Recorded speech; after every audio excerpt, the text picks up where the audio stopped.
ஒன்னொன்னா சொல்லி ஜெபிக்க போறோம். நம்பர் 1, முதலாவதாக ஆண்டவருடைய பலன், என் பலனாகிய கர்த்தாவே. சொல்லுங்க, என் பலனாகிய கர்த்தா. ஆண்டவருடைய பலன் உங்களுக்குள்ள வரும்போது ஃபர்ஸ்ட் நம்பர் 1, முதலாவதாக ஆண்டவர் என்ன பண்ண போறாருன்னா, உங்களை முன்னணியிலே கர்த்தர் உங்களை முதன்மையா வைக்க போறாரு. ஹல்லேலூயா. நீங்க தனித்துவமா தெரிய போறீங்க. கர்த்தர் நம்முடைய குடும்பத்தை கர்த்தர் தனித்துவமா மாற்ற போறாரு. நம்பர் 2, இரண்டாவதாக ஆண்டவருடைய பலன் உங்களுக்குள்ள வரும்போது என்ன நடக்கும்னா, நீங்க தாண்டுவீங்க. இந்த பிரச்சனையை தாண்டுவீங்க, இந்த சூழ்நிலையை தாண்டுவீங்க, எது வந்தாலும் தாண்டுவீங்க. இதுல நீங்க ஸ்டக் ஆயெல்லாம் நிக்க மாட்டீங்க.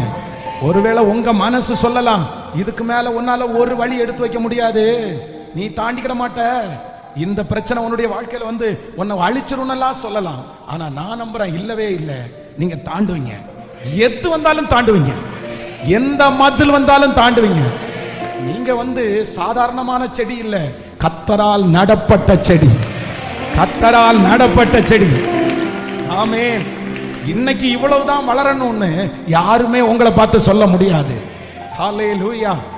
ஆமென். நம்பர் 2, இரண்டாவதாக கர்த்தர் சொல்றாரு, நீங்க தாண்டுவீங்க. நம்பர் 3, மூன்றாவது கர்த்தர் வாக்கு கொடுக்கிறாரு. ஆண்டவருடைய பலன் நமக்குள்ள வரும்போது என்ன நடக்கும்னா, நமக்கு காலை மாறு ஆக்கி எங்க ஏற பண்ணுவார் மேல. இனி சறுக்குதல் இல்லை, இனி கீழே வரமாட்டோம், இனி கீழே வர்றதில்லை. என் காலை கர்த்தர் உறுதிப்படுத்த போறாரு. உங்க பிள்ளையினுடைய காலை கர்த்தர் உறுதிப்படுத்த போறாரு. உங்க கால்களை ஆண்டவர் உறுதிப்படுத்த போறாரு. ஹல்லேலூயா.